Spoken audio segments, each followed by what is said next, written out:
So we're coming to the meeting between Saitama and AMAI Mask. And in this meeting, AMAI Mask is dropping like top 5 most important exposition in the entire series. Because he explains like the history of the One Punch Man world, and this is the first time that we, the audience, are ever hearing this information. So he says, a long time ago there used to be multiple so-called countries all over the earth that repeatedly waged large-scale world wars fighting over land and resources. So that's really interesting because in the One Punch Man world that we know, the population is like divided by cities with a letter next to them. There's like no countries or anything like that. It's like city A, city Z, you know, etc. So originally it did have a more standard structure for society, but it was all ruined by wars. And as the population declined and the preservation of the series became a priority, the human race unified its language and a global government was born. That was the first era of change.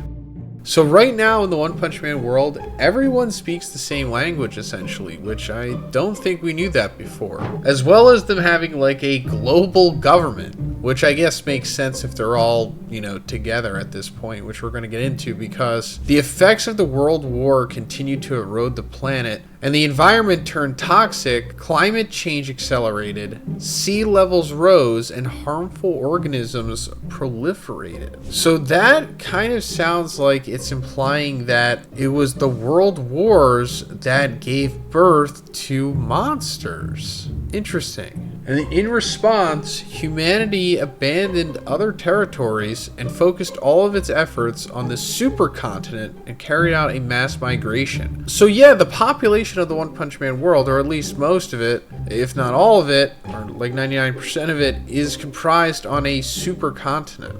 There are other continents, or at least land masses, in the One Punch Man world, at least from what we've seen on illustrations of the globe, but I don't think it's ever really talked about. Maybe the Temple of the Cruel Dragon is in one of those areas possibly, but yeah, pretty interesting. I mean, we knew that there was a supercontinent. We actually see it in the first season of the anime, but we just didn't know that everyone just lived there together. But first, let's talk about our favorite artisan Japanese snack box, and that's Sakurako, because this month's box is Journey to Okinawa, and it's filled with distinctive regional snacks from the islands of Okinawa. It also comes with this great booklet that explains every snack in the box as well as Japan and its culture. Sakurako boxes also come with one tableware item, and this month it's the Minamikaze bowl. First I tried the Sanpin tea, which pairs with everything in the box. This is a nice jasmine tea that has a really unique floral flavor to it, and apparently also aids in digestion. Next I tried the Kokuto Corinto. Corintos are some of the best snacks that you're going to get in these boxes in my opinion, and these with the brown sugar and rich caramel flavor are really great. Then I tried the Kokuto Cinnamon Peanuts. These have a nice crispy shell with brown sugar and cinnamon. These are so good. So guys, you can get your very own Sakurako box by checking the link in the description, and make sure you use code Zhoniin for $5 off your first box. Thanks guys. But going further into all of this big exposition dump and dialogue, AMAI Mask eventually says that the third era of change is upon us, and that humanity's natural enemy is the emergence of monsters possessing high degrees of intelligence. A few years ago, it was a rare phenomenon, but lately the constant evacuation alarms are getting on people's nerves. So yeah, all of these new super powerful dragons and intelligent monsters that we've been seeing are like a new thing in the One Punch Man world. They're like just as new as like the S-Class heroes are, because like the S-Class and like the Hero Association is only like I think 3 years old, or a little over 3 years old at this point in the story, and it seems like the super powerful monsters, or at least the really intelligent super powerful ones, are like just as new as that. Now why is that? Well, it's just because God's plan is like accelerating, I suppose, and it's getting to the point of where it's closer than it's ever been for his resurrection. Like him slowly turning humanity into monsters is like part of his plan to, like, I don't know, whatever his ultimate plan is. We don't know what it is yet, but taking over humanity and possibly taking over the entire Earth and becoming like one big organism with it. If that is truly what his plan is, like what we heard Sairochi say back in the Monster Association arc. But even if that's just not singularly the case, he still wants to like have a monster born on the level of Orochi that will sacrifice itself to bring him back, essentially, through like whatever stasis that he's trapped in, whatever dimension that he's trapped in. So he's just like farming humanity and just trying to breed that one special Orochi monster.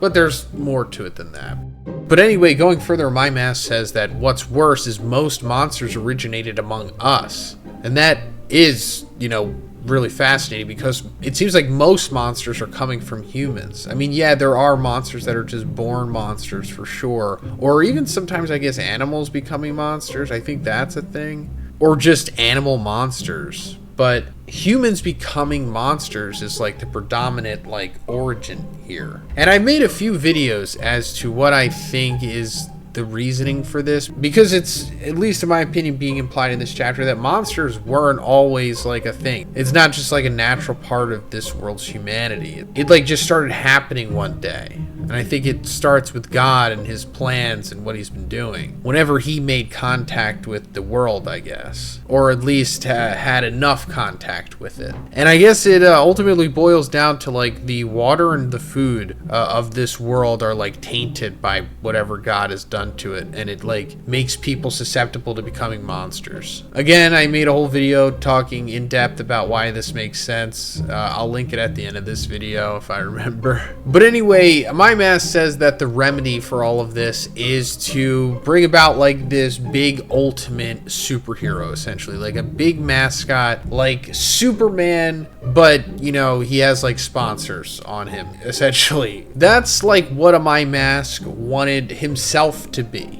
But he realizes that he just can't. He's not strong enough to become this big ultimate messiah. I don't know if you guys have seen Expendables. Pretty good Marvel movie, actually. But, you know, I won't spoil anything. But in the movie, there's this superhero named Sentry. And that's essentially, like, what they were trying to do in the Marvel world. Like, build up this Superman-type character in Sentry and make him, like, the big singular mascot for heroes of the world. And My Mask wants that for Saitama, because he knows how strong he is. There's actually this pretty comical sequence while he's explaining his plan to Saitama, and Saitama's not even listening, of course, because he's actually kind of annoyed that My Mask ordered a drink for him earlier in the beginning of the chapter. Like, Saitama wanted cola, but then My Mask ordered ginger ale for him instead. But My Mask is like, you know, I'm considering abolishing the S-Class. This is a top secret project. Don't tell anybody. You know, sign this contract here. We'll give you an effective gear boost to combat the power from B-Class and lower, and we've contacted leading authority on hair research growth. But then we cut away and they're like at a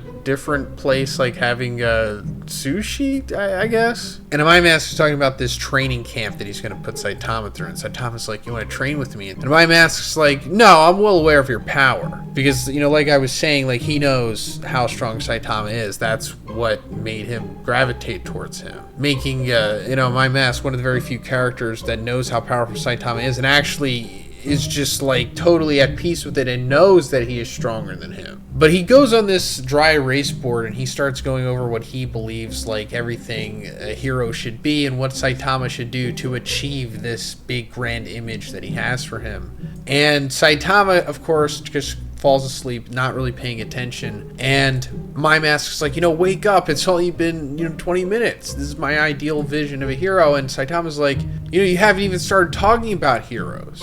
And My Mask looks at him like dumbfounded. And like we see that, yeah, he's just been talking about branding and virality and trademark and support and all that stuff. But he hasn't talked about any actual aspects of what being a hero actually is. Which, you know, is Saitama breaking through to My Mask here. My Mask's already had a character arc getting to this point already, but he needs to have another one to get past this. Him being blindsided by this big grand plan that he has to save humanity from the monsters. But yeah, let me know what you guys think about this in the comments. The next chapter is absolutely wild. Can't wait to see the manga adaptation of it. And then the chapters after that are even more insane because we're just in the AMAI Mask arc now. But again, let me know what you think about this in the comments. And if you liked the video, guys, please give it a like and please subscribe if you haven't already. Have a great day, and I'll see you in the next one.